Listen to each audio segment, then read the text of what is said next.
Support for Pawnee Community Radio comes from the Wendell G. and Muriel Fathright Corbelman Foundation and Sweetums Cares, a non-profit group that puts umbrella hats on homeless people when it rains. Welcome to Thoughts for Your Thoughts. I'm Derry Merbles, filling in for David Parker, who took off for 8 months to study the migration patterns of our nation's squirrels. We have not seen him since. My guest today is author Leslie Knope. The book, Pawnee, the Greatest Town in America. Leslie, could one say that a book is nothing more than a painting of words, which are the notes on the tapestry of the greatest film ever sculpted? One could say that. But should one? What the hell did you expect? What the hell did you expect?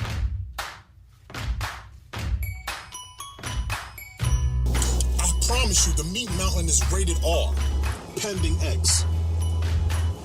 For extra damn. Yes, it's delicious, but you should really save it for special occasions, like this new holiday called morning. You don't eat like this every day. I mean, not if I'm traveling, but... What is your cholesterol level? I assume it's awesome, since the alcohol constantly flushes it out of my veins. A nice, polite person who doesn't take with his hands to eat, but uses whatever silverware or utensils are available as an example. I said, you have a case of incipient verbal diarrhea. Well, that's just fucking great! Oh, great! You know what that is? You know what that is? What? That's just fucking great! Shut up! Oh my god, I don't care! That was so spot on, it was scary. I need to go lie down for 45 minutes. No, an hour. A full hour.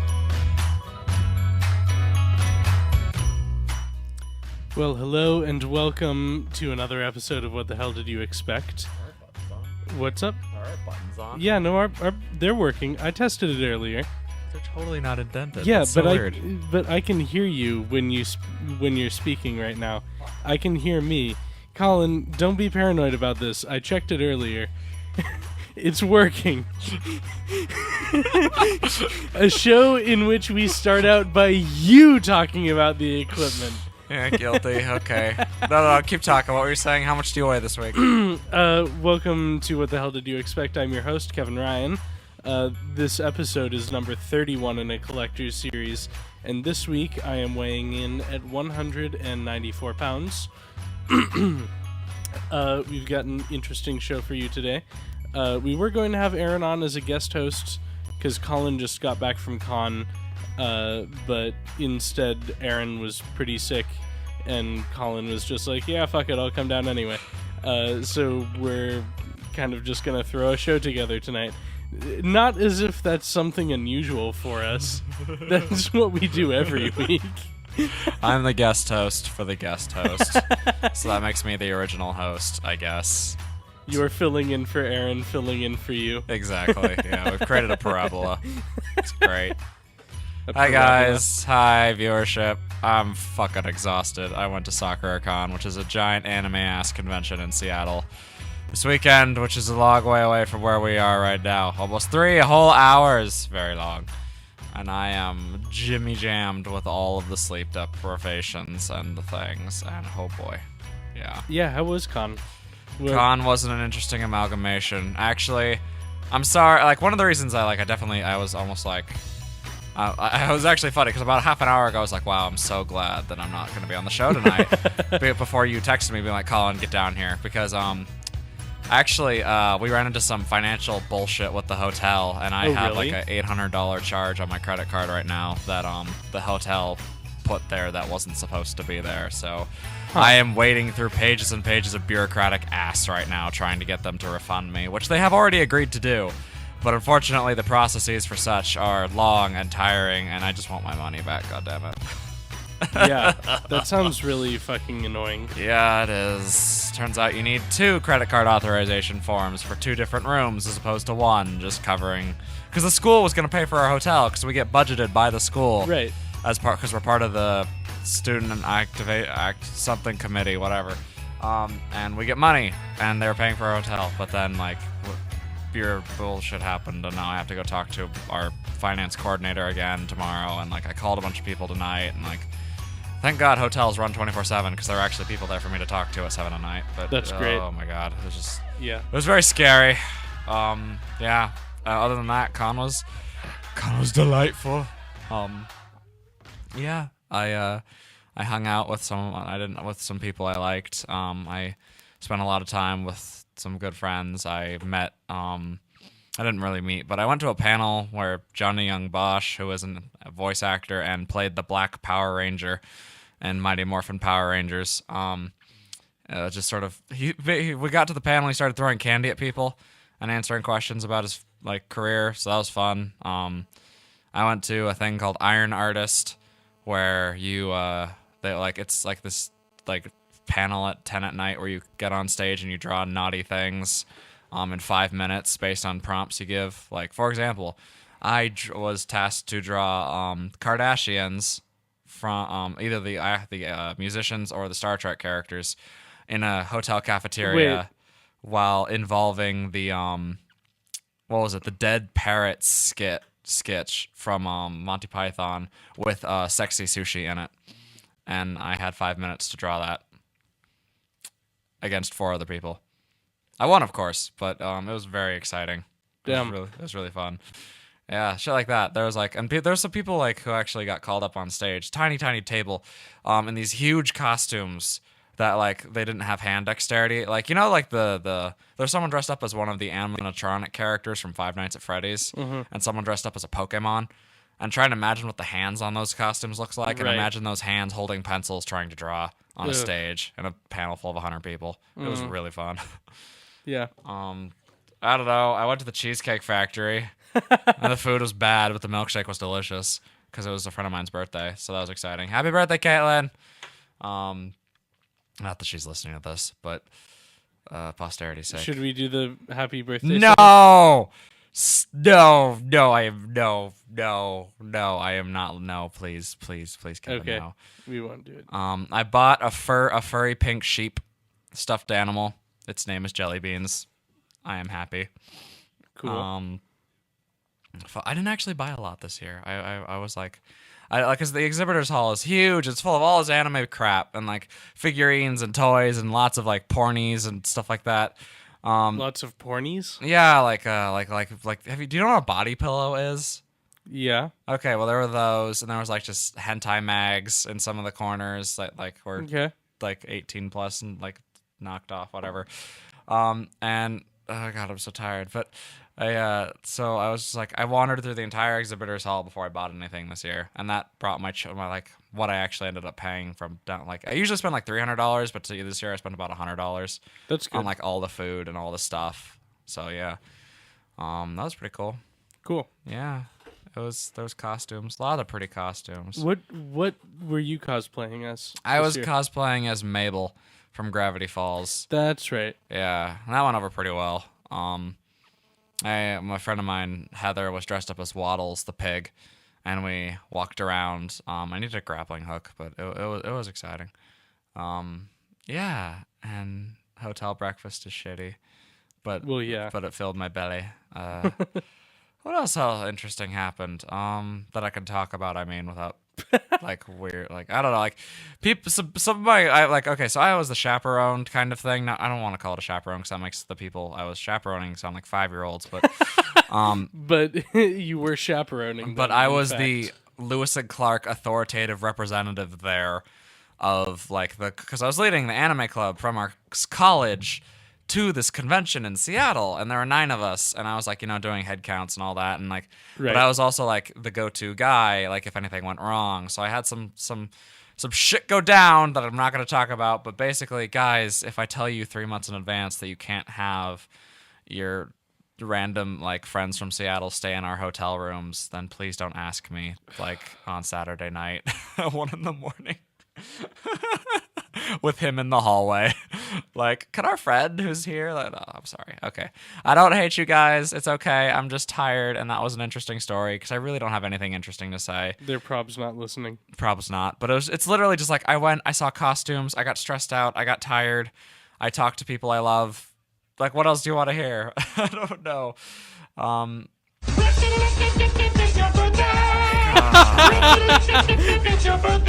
hate you a little bit right now. Jesus Christ. You know, that was stuck on my head during con. Like, because I told you it was Caitlin's birthday, and I was like, I said, happy birthday, Caitlin. And then in my head, I was like, and I was like, oh my God, why would I leave? What has Kevin done to me? Mission accomplished. You know, I'm still regret that was the title of one of our shows. I really don't think that's a good show title. Mission accomplished? Yeah, the quicker our history can move away from that moment, the better. But yeah, know your what the hell did you expect history, or you will be doomed to repeat it, is the lesson from this. Exactly. But I did pick up a GameCube game, Resident Evil 0, which was $14, and I totally forgot it existed until I saw it at the con. What? How? What? It was a game released right after the remake of the first game that I rambled about a couple weeks ago. Okay. And I don't know what it's about, but apparently there's you're on a train and there's zombie leeches. So I'm jazzed, and I'm going to play it with Aaron. And we finished the remake of the first game, by the way. Cool. How was that? It was awesome. It was amazing. It was really, really great. It was actually really funny at the end, though, because, like, the last area of the game is, like, a laboratory underneath the mansion. Yeah. And there are actually multiple endings. There's, like, 3 or 4 different endings, depending on how many of your crew you save. Because you're a team. You were originally, like, a SWAT team sent into a mansion to, like, kill zombies or investigate. And basically everybody's dead. But the first time we beat it, we there were like these key items in our inventories. They were like they're actually floppy disks, which is hilarious. But we were like, oh no, what do we use these for? And then we kept going through rooms, and we just kind of ended up at the final boss and killed it. And then we didn't know what the items did, and then we were just sort of, our single player character was on the helicopter leaving the mansion as the mansion was blowing up because self-destruct sequence, because all secret mansions have self-destruct sequences. But we were like, okay, so maybe that guy we had to save was literally just behind the wall that we couldn't get behind earlier because we were joking about it. It turns out he was, which is super dumb. But then next time we beat it, we saved all our people, and it was happy because there's this the plot of the game is utterly dumb. Like, the cutscenes are terribly acted, and it's just like so silly. And it's about playing the game. It's not about the story. Right. But I got really attached to these really cheesy, stupid caricatures of like survival horror tropes. And like in the final battle with it's a like 8-foot tall naked white guy with like a giant mutated arm that's a claw thing. And we were like in a helipad like shooting at this thing, and then like I was like, man, and then the guy who like betrayed us and then like came back to our team was like the NPC was there, and you're like, come on, shoot him, Barry. And then like the monster walks up and impales him, and it was actually really fucking sad, and like, oh my God, he's dead. Oh no, Barry. I know. And like, but we the next time around we're actually able to save him. So like we beat it twice, like in the same setting. We just ran it through again. Cool. And it was like, yes, we saved all our people, and it's a really great game. Atmosphere, story's dumb. Atmosphere's great. Gameplay's great. It was good. The zombies barf at you at the end. That was scary. Ugh. Yeah, it was cool. And now I have another one, and I'm gonna play that probably.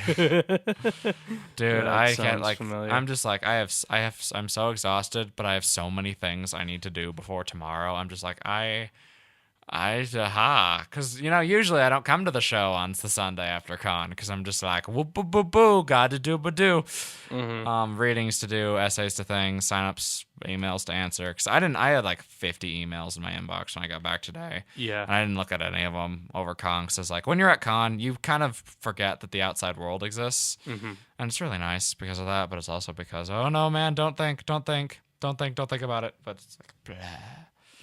Yeah. So that's what I did, and now I feel like a banana. No, I don't feel like a banana. I feel like a person burrito. A person burrito? Kimonos. I thought of this over the weekend. Kimonos are people burritos because No, they're not. No, they are. No. Because you take the fabric and you wrap it around you and make it fit you. So you're literally a person burrito with fabric. Yeah, when you are in a kimono, the whole package is a person burrito, but a kimono in and of itself is not a person burrito. No, it's like a kimono itself is a person tortilla, like Okay. guacamole flavored tortilla that you get at Taco Del Mar. I had Taco Del Mar this weekend. Dude, it's Favorite been, fast food. I know. Easily my favorite fast food. It's been fucking ages since I've had a Taco Del Mar burrito. I have fond memories of those things. Yeah. Because I just like, give me the biggest, meatiest, most calorie-filled thing you possibly can, because I don't want to have to worry about eating. Just like put everything you can into a tortilla. You know, like give me the extra large tortilla and just fill it to the fucking brim. Yeah. I love that shit. It was good. It was good. And my stomach didn't hate me afterwards, which was really nice, because I actually got into a debate with some of my roommates at the hotel over con, because I was like, my only association, I told them like at 1 a.m, because we were all dead tired, like my only association with Chipotle is Kevin complaining about his stomach hurting like after Chipotle on the radio show, because I've never had Chipotle. I've never been into a Chipotle. Right.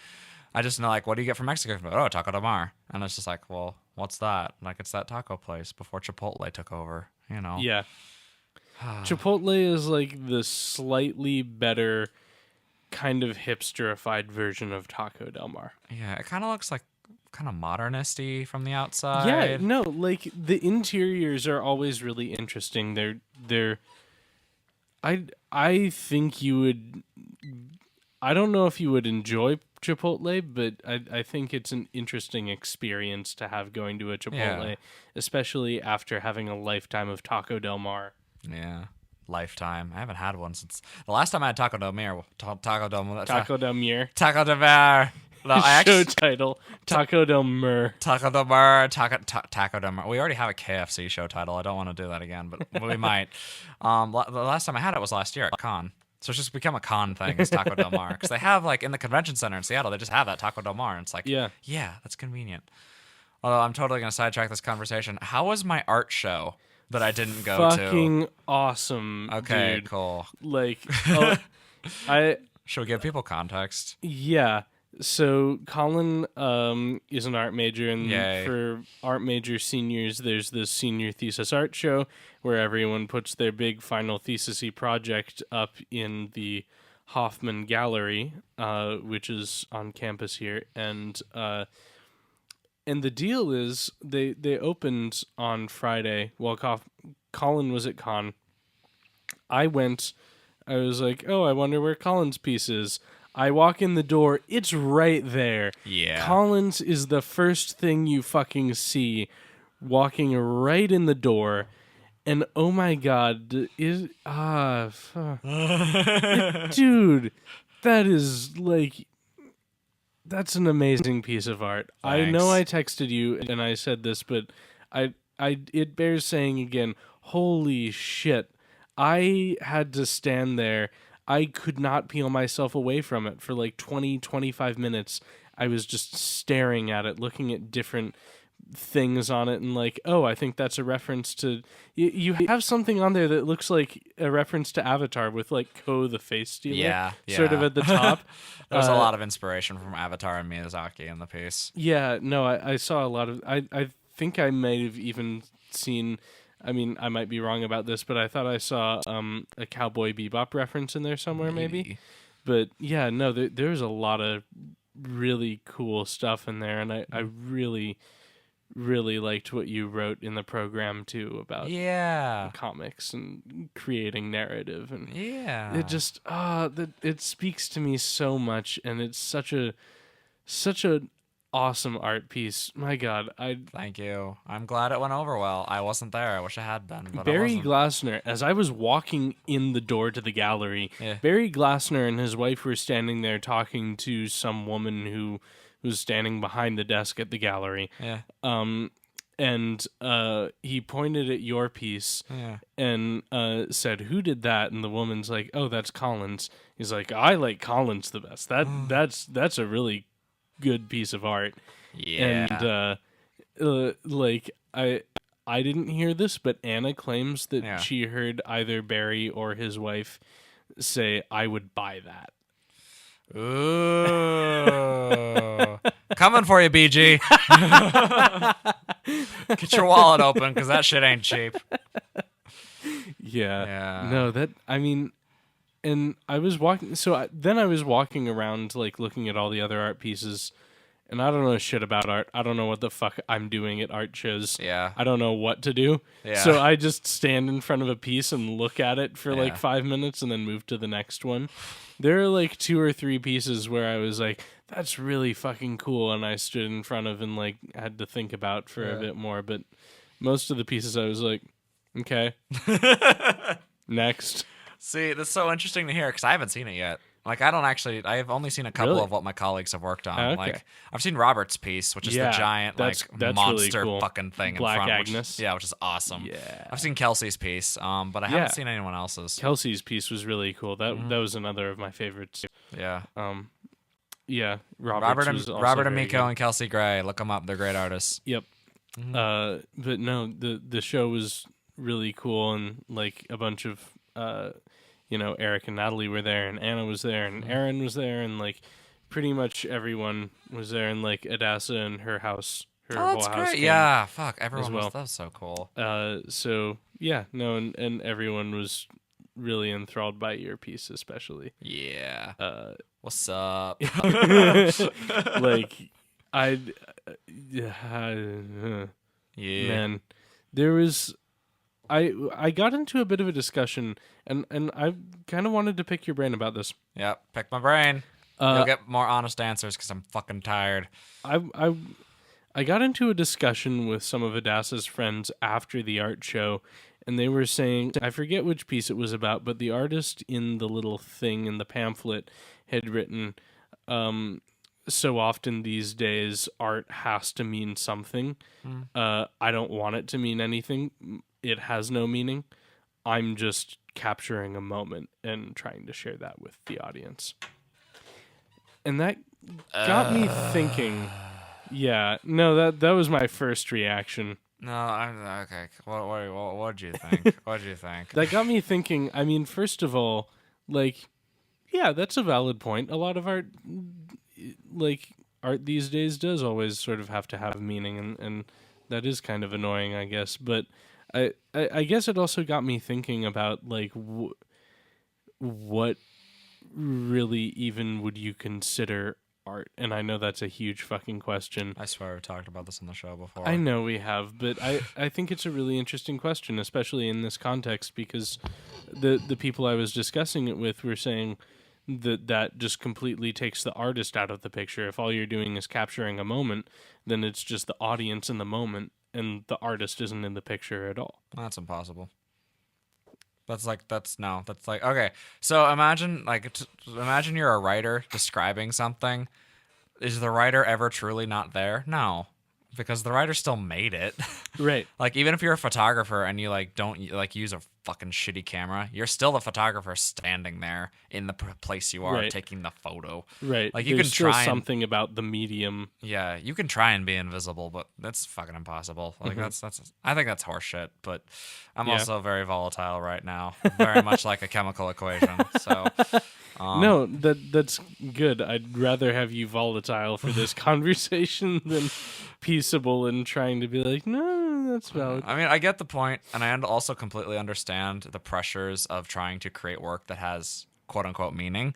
I've struggled I've struggled a lot with that myself, being like this sort of, I'm kind of this weird intersection between like the fine arts and the graphic arts, like comics and like abstract medium. Like, you saw my piece. It's like all these like cartoon characters just hidden in layers and layers and layers of abstract gesture marks. And like just the kind of, I don't know, like, sure, you can have like a moment, but that moment is still your moment, and it's still through your lens, and you can try, like, what was this? This is a photograph, I'm assuming? I think so, yeah. Okay, because if it was a painting, that's even more bullshit, because like, you still painted it. Like, that's still you. That's still your arm. I'm pretty sure it was a photograph. Yeah. But like, I don't know. There's an aesthetic for that, and it's like trying to create a work without meaning is kind of is meaning in of itself. A moment is meaning. Like, it doesn't have to be like I don't know. The kind of meaning that I usually rebel against is like the kind of moral thesis-like meaning. Yeah. That because one of my English teachers in high school actually said this really well. Is like it's like English, like people who write novels and create stories and stuff are kind of like people who aren't like, they don't have degrees in those professions, but they're writing about characters in those professions and trying to correct them and of themselves. And it's kind of like, correct me if this doesn't make any sense, but like if you make an art about like anthropology and you're an artist, like how much do you actually know? I don't know. But there's this thing where, what was I talking about? Can you tell me what I was talking about? You were talking about how you were talking about your high school English teacher saying something really well. Before that, I'm sorry, my brain just went trains and cats, and then I was like, that's interesting. But what was I actually just discussing with Kevin? We were talking about a photo and how the absence of meaning is actually meaning itself. Yeah, and it's like, I don't know. Where the hell was I going with that art teacher story? God damn, I have no idea.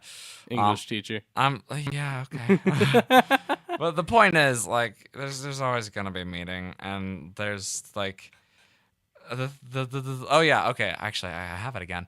Like if you start an art piece, like going in with like a thesis for a paper, like there is actually kind of an academic push in arts to try and do kind of that, or to have like really concrete ideas. And I struggle with that. I wrote about this in my artist statement actually, is that the way I work is completely antithetical to that. Like I create meaning out of the moments as opposed to going in with an idea. I'm not a conceptual artist.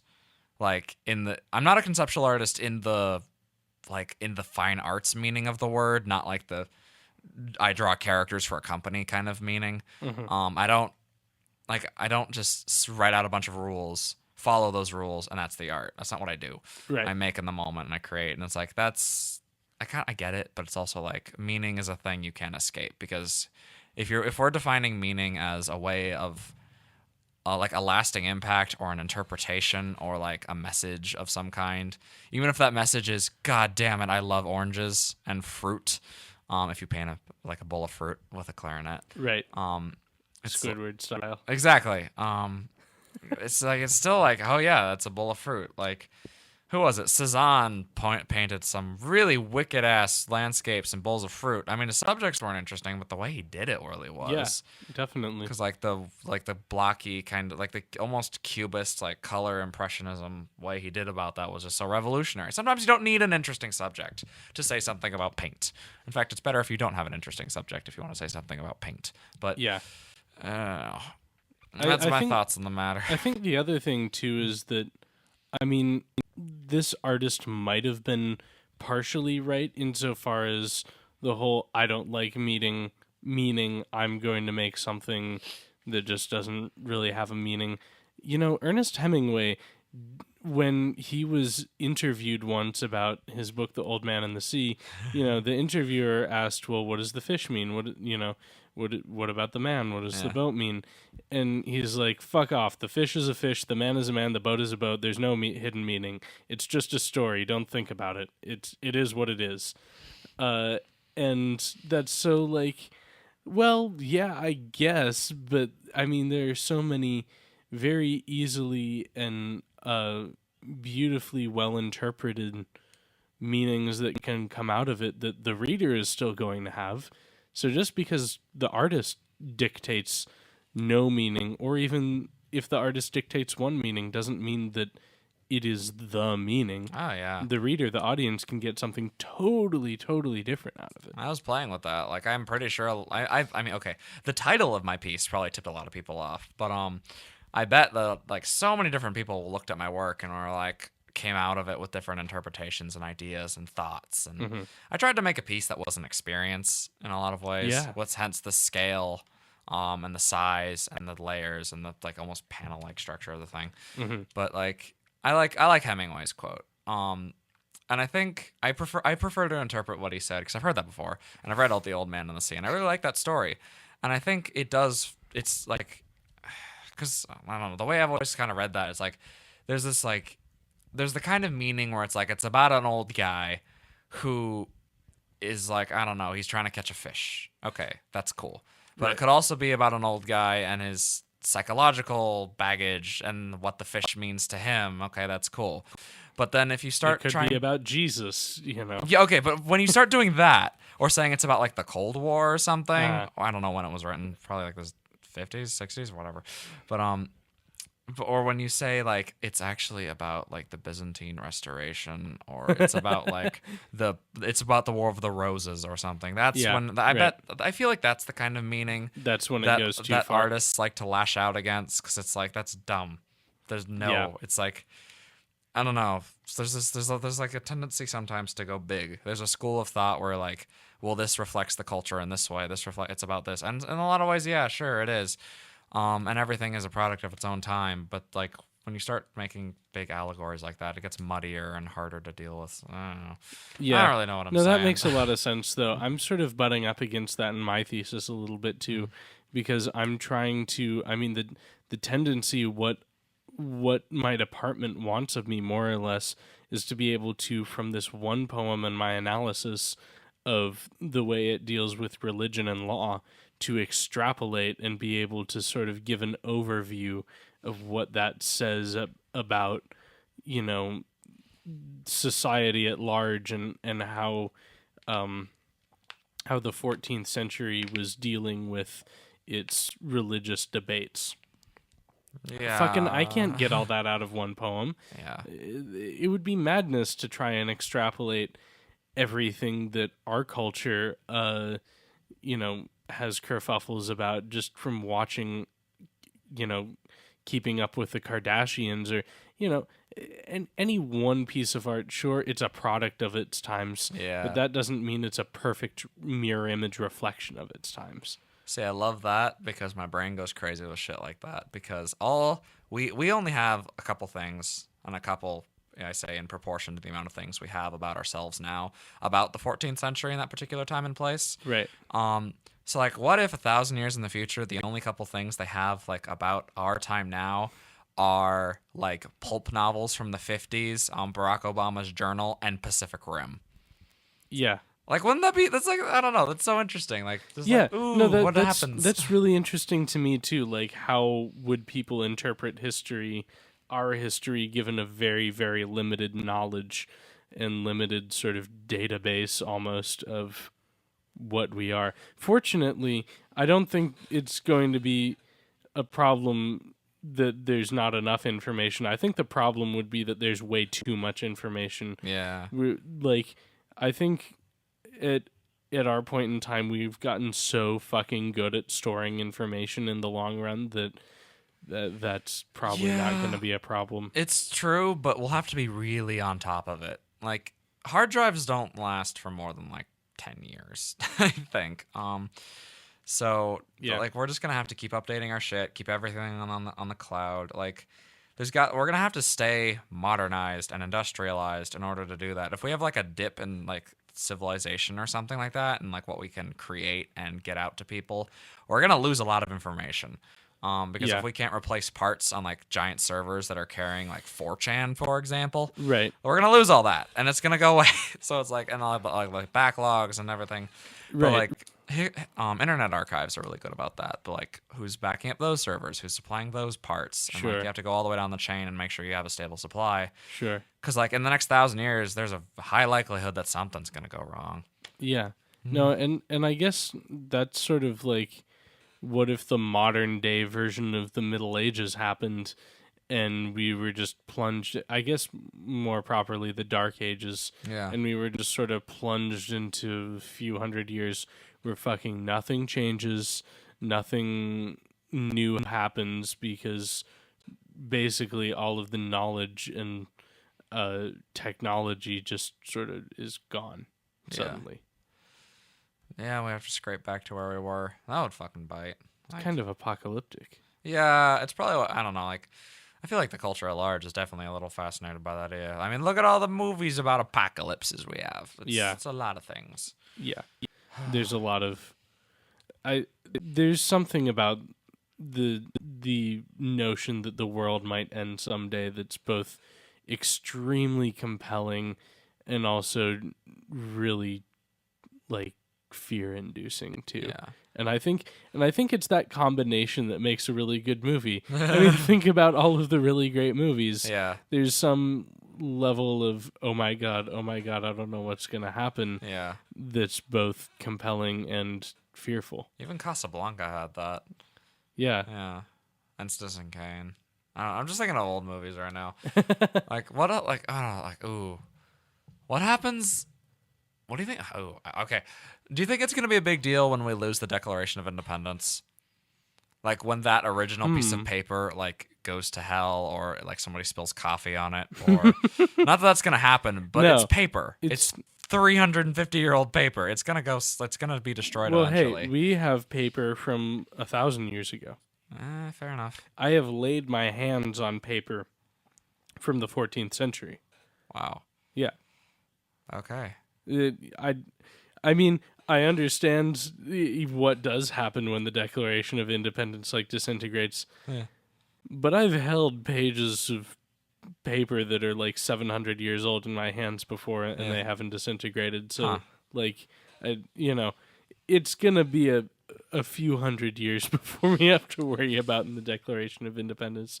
I think what it means is that Nicolas Cage won't be able to rub like lemon juice on the back of it and read the secret map to the national treasure. Fucking love that movie. It's such a shitty movie. Goddamn Nicolas Cage and Sean Bean be like, we have to steal Declaration of Independence. Wait, was Sean Bean in that? Yeah, Sean Bean is the villain. Oh my god, I totally forgot about that. It's really great. So great. We have to steal a Declaration of Independence. Oh god! But that movie, I actually really liked that movie when I was a kid. And I haven't seen it since, and it probably doesn't hold up very well. But we should like get drunk and watch. We should want to drink and watch like what's it called, National Treasure? I think it's a Disney movie. God. Is it? Yeah, it's a live action Disney film. Oh really? Yeah, that would make sense actually. That it seems like it's sort of the. Well, no, I was about to say it's kind of the precursor of Night in the Museum, but not really. No, that movie is dumb. Yeah, but Ben Stiller is in it. Yeah, of course I don't like Ben Stiller. No one does. Who likes Ben Stiller? My dad likes Ben Stiller because he was in Walter Mitty, which I still haven't seen and I don't want to see. That's fair. Apparently they went to Iceland, so he was like, Colin, you should watch this. They went to Iceland. I don't want to. I got time. I don't get time. I mean, I make time to watch movies sometimes, but I have to really want to watch the movie. Sometimes you have time all the time, but other times you don't have any time on your time. I know, right? Yep. Gosh darn. I have to do a reading tonight. But using big words hurts you. Oh. Do you want to do this really quick? Sure. Give me 5. Okay. Quickly. Zebrule. A zebra that rules. No. It's gotta be something with a zebra. Zebrule. Zebrule. Yes. It's like. How do you spell it? Zebrule. Zebrule. A striped shoe. A hybrid offspring of a male zebra and a female horse. Oh, that's cool. Yeah, I want to see that. It probably just looks like a fucking zebra. Oh, damn it. It's like half zebra, half horse. Well, I mean, what would a half zebra, half horse look like? Like the front half is striped and the back half is brown. The next word is habitable. Habitable. Not habitable. Habitable. Habitable. Okay, so it's like Habilable. It's an area or a section of ocean that is habitable by a halibut. It's capable of being clothed. So, everything. Well, I guess. I mean, is a cactus? Well, I guess the Taco Time Time cactus is habitable. Nebulize. That just sounds cool. That sounds like It's actually I was totally familiar with this word before I picked it out. Actually, does it mean to like something about a nebula? No. Well, think about the word nebulous. Oh, to make obscure. Yeah, basically to make into a spray or a mist. Huh.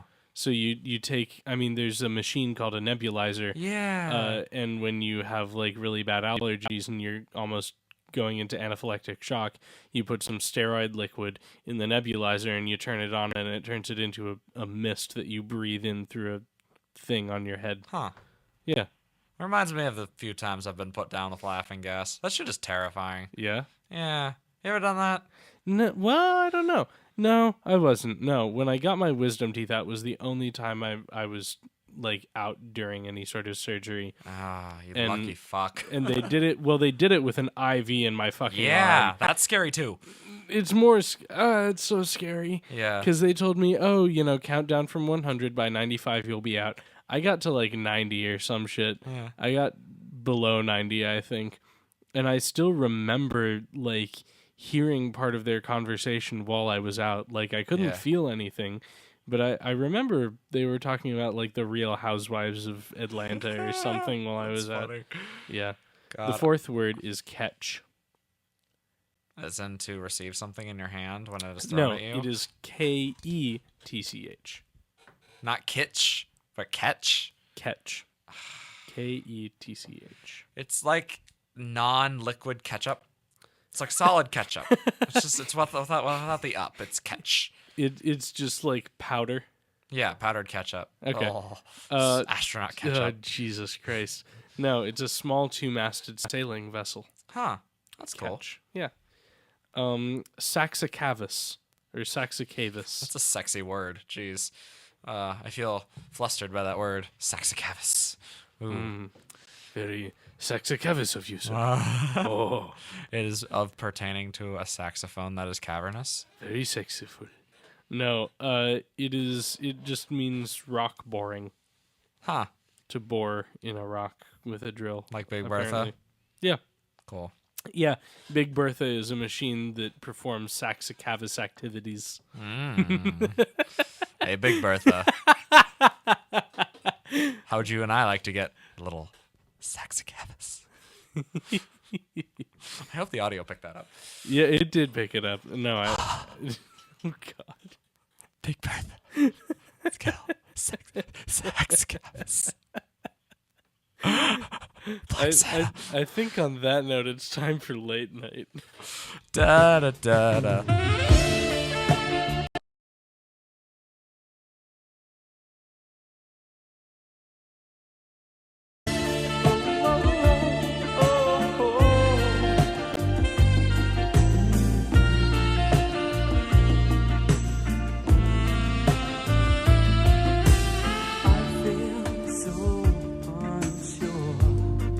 Oh, there we go.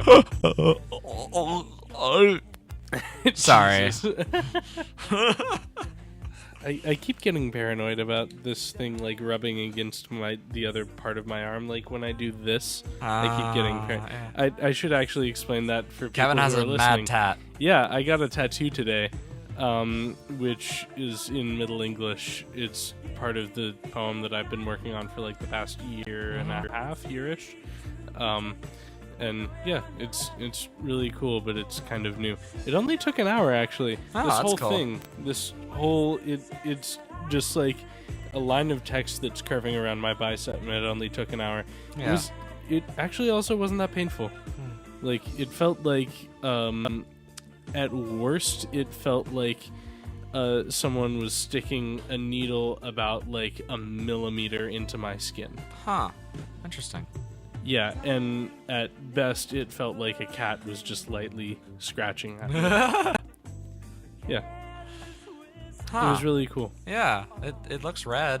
Yeah. Is it okay? Yeah. I mean, as you can see, there's still a bunch of red around it, which Yeah. means it's like bruised. Basically, what a tattoo is they just kind of bruise or like scratch the skin and put ink under it, so it's going to take like a week to heal. Huh. Because the skin is like fucking scratched and bruised up. But yeah, no, once it's healed, it'll be fine.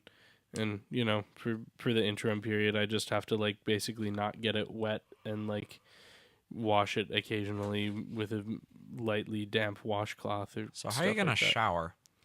with my left side facing into the shower. This arm will be on the outside. Huh. Not like on the outside of the shower, but like the water will be hitting the left side of my body, Okay. and my right arm will be sort of off to the side. Cool. Yeah. No, it's gonna be pretty easy. I really like the placement of it too. I think it looks really good. I'm happy with it. Yeah, it does look good. Yeah. It's just nice ring around your arm. Yeah. It's pretty cool. Yeah. It's way better than I thought it was gonna be. What did you think it was I gonna expected be? like, how do I describe this? Like along your bicep right here, like just right here. What does that mean? Kind of like on the inside. Yeah, of only the on the bicep, inside yeah. of your bicep, the part that touches like your rib cage. It's like a passage just on your arm. Yeah, Like, that would have looked kind of ugly. that would have been kind of dumb. That's yeah. what I was thinking of, though. That's like kind of what I wanted, but Yeah. thankfully the tattoo artist who I had my consult with talked me out of it. She was like, that's gonna look kind of stupid. Yeah.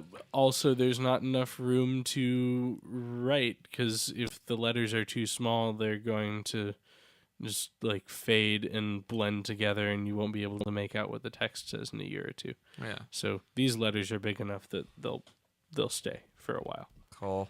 For quite a while, probably. Hopefully, the rest of my life. Hopefully.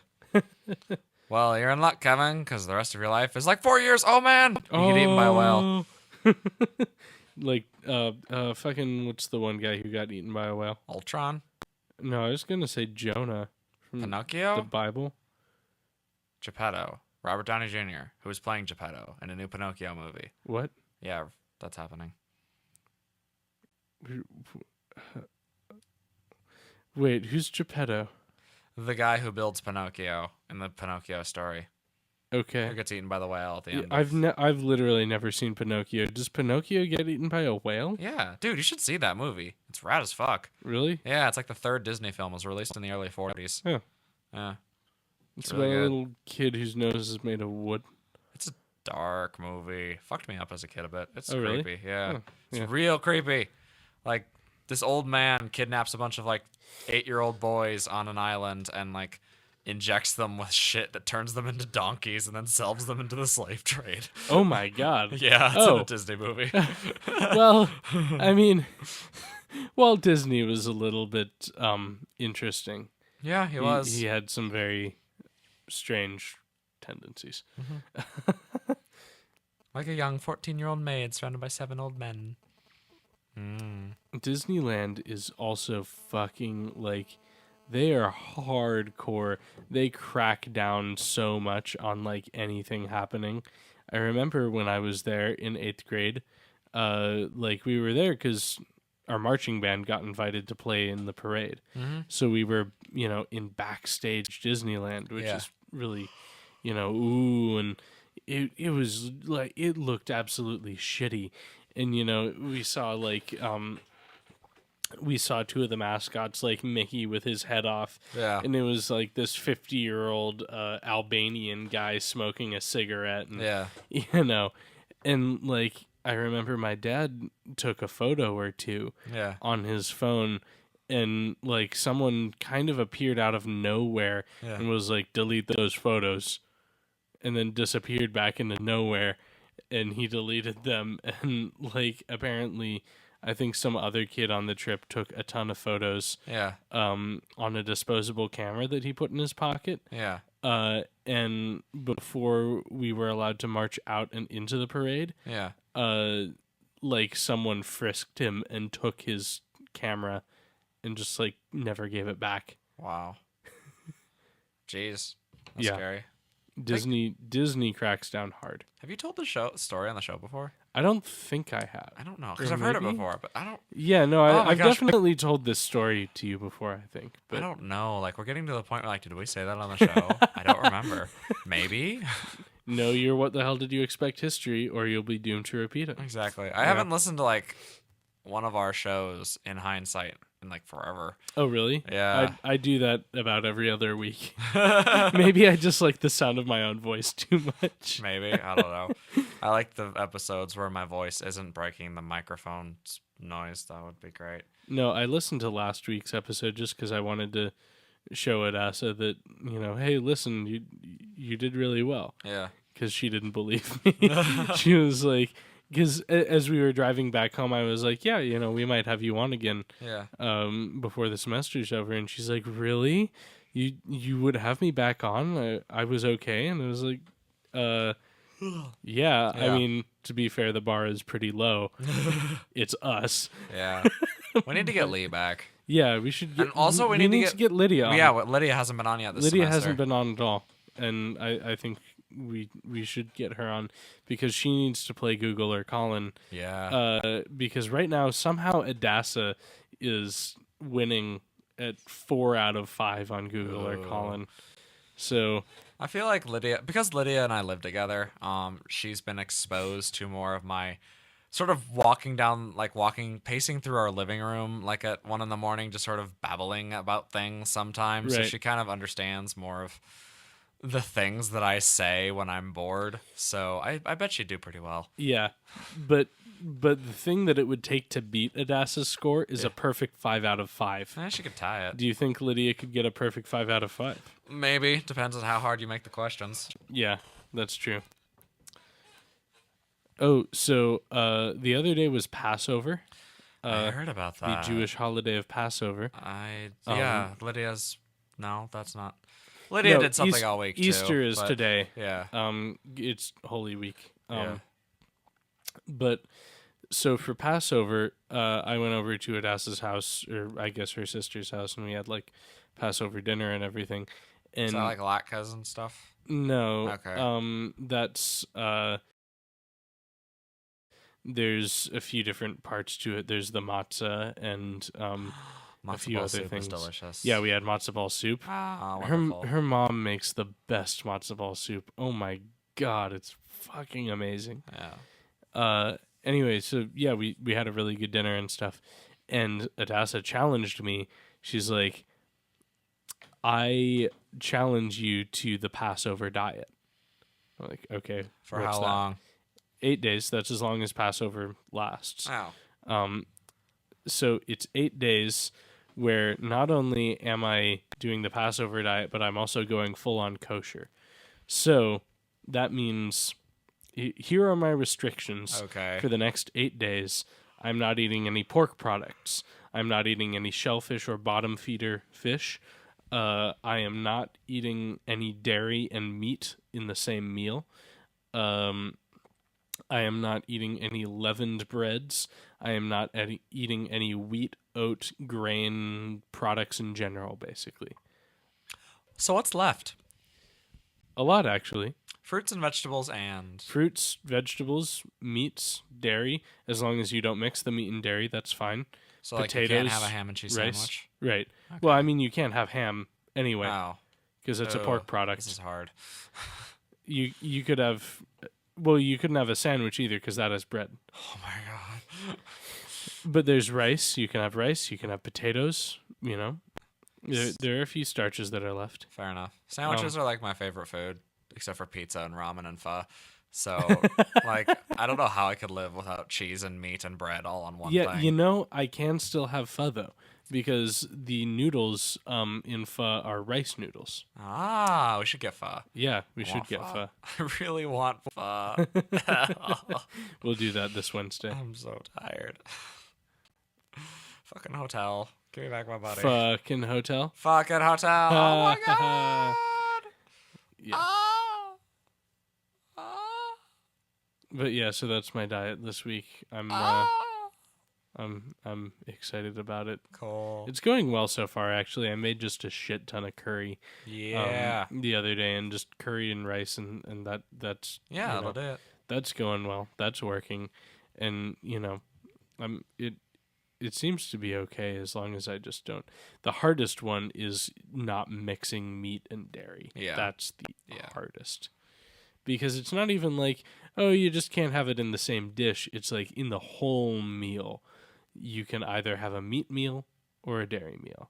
Like, you can't have mashed potatoes with butter in them alongside some meat. you have to have the mashed potatoes without butter if you're going to have it with meat. Yeah. Eating restrictions. Yep. It's sort of a continuation on. I don't know if I was telling you about this on the show last week, but at one point while Adassa and I were out doing errands, she pulled up at like a Jewish community center and unlocked the door and looked at me, and she's like, "Okay, today's the day you're gonna become Jewish. Go in there. You can do. Go on in there and ask him to make you Jewish. I'll wait right here. But it's kind of important to me. Today's the day." So what'd you do? You go up and be like, "Yo, I want to be a Jew." So I started to get out of the car, and she was like, no, don't do that. I'm kidding. And I was like, yeah, but I was just going to keep going until you caved. No, but like it wasn't even like a synagogue or anything. It was just like a Jewish like community center with a school and everything. We would have walked into like the main office of a middle school and gone, "Hi, can I be a Jew?" Yo, make me a Jew. How does that even work? Can you convert to Judaism? I thought you had to be born into it. No, you can convert. Okay. Also, I mean, I don't think it quite takes effect until you're children, ethnically, I guess. But I know Adassa's dad, he is ethnically Jewish, but his line of Judaism is only 2 or 3 generations, because his grandma converted to Judaism when she married a rabbi. Oh, yeah. Yeah. Yo, like, I want the rabbi dick. What do I gotta do? Convert to Judaism. All right, let's do it. Yeah, more or less. Dude, I want the rabbi D, but I gotta convert. Is it worth it? Internet poll. Yes. I mean, rabbi D, be holy. Here's the other thing, and I guess it's like super Orthodox Jewish, but if you're going to be super Orthodox Jewish and have sex, there's also kind of a rule about that. There's a blanket with a hole in it, and you stick your dick through the hole, and that's how you have sex. So you can't, like, see each other? No, you can, like, I think you can see each other, but you just can't, like, have skin-on-skin contact. It's just like, I know. I will never convert to anything because there's always restrictions on my favorite pastime. Yeah, it's always some sort of well, not in Hinduism. In fact, there are some forms of Hinduism in which it is spiritually very encouraged to engage in lots and lots of different types of sex.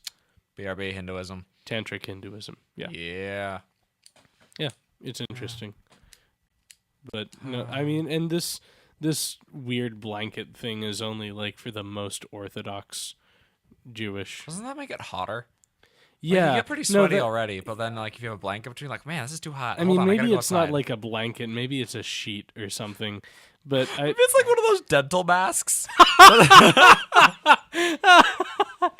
that they put around your mouth when they're like doing shit on your teeth. I mean, if it was a blanket though and it was hot, maybe that would just be like encouragement to finish faster. I don't know. I don't do this ever. Whatever. Skeletons are cool. Yeah, skeletons are cool. Skeletons are genderless. I mean, that's not true. Well, no, they're very definitely not genderless. But like skeletons are just like, if you talk to a skeleton, the skeleton's like, nah, man, it's okay. I'm a skeleton. I don't like. Everything's all right. Have you ever talked to a skeleton, Colin? Not when I was lucid. I think I talked to a skeleton last week, but that's only because I was really, really sick. I mean, all of Plague House is sick right now. Which is why you're called Plague House. Right. I was talking with one of Adassa's friends today, and she's like, "You're always sick, Kevin. What's the deal with that?" And I'm like, well, let me tell you about the house I live at, which consequently is called Plague House for a very good reason. Because there's a plague there. Yeah, because there's upon your house. There's constantly, and it's surprising to me. For some reason, Eric is always the one that's sickest for the longest. Like, Natalie will get over hers in like a week. Anna and I a week, maybe a week and a half for me. Anna's actually pretty quick to recover. I'm actually pretty quick to recover too. But Eric, he will linger. His sickness will linger for like 2.5 weeks. Ew. Yeah. The man did not roll a good constitution No, score. he really didn't. That said, he can pack away alcohol like a mule. Yeah. How do those two things fit together? I have a theory actually that it might just have to do with physical exertion. The fact that, Anna and I get better faster because we're both more like physically active, I think. Eric doesn't do anything. Like, he doesn't have to. He's fucking waif thin. Yeah. And like, but Anna and I like actually exercise and work out and stuff. I have a feeling like that helps. I don't know for sure if that helps, but I've definitely, like, when I was younger and I'd get colds in high school, I'd like go for a run, like in the winter air, and it actually would help the sickness. It like kind of burn it out of my body a bit. Yeah. If I didn't pass out. At the very beginning of my sickness, when I was sort of having a sore throat and I like needed to burn the snot out of my sinuses, I would just like take a shot of vodka and it would numb my throat and the mucus would start to flow. Yeah. I don't know, man. A shot of vodka helps. What's in that drink? Vodka and boogers. Oh, God. It's got a bit of a texture to it. Chunky. Oh, too visceral for me. Oh, my God. Yeah. We're almost at our mark, dude. Yeah, it's almost, we are. What is it, 9 p.m.? Yeah. God, I feel it. I feel it so hard. No, me too. I've been working so fucking hard this weekend. Like, my deadline is Thursday for my final, and I still have one more draft that I'm going to turn in tonight, and then Karen's going to give me more comments on that, and then I'm going to do another draft before Thursday. Wow. Yeah. That's a lot. It is a lot. Yeah. Yep. Thesis. Okay. Should we call it? Yeah, I think we should call it. It's a good place for it. Well, thank you for listening to this episode of What the Hell Did You Expect? We will be back next week. But until then, have a good night. Peace.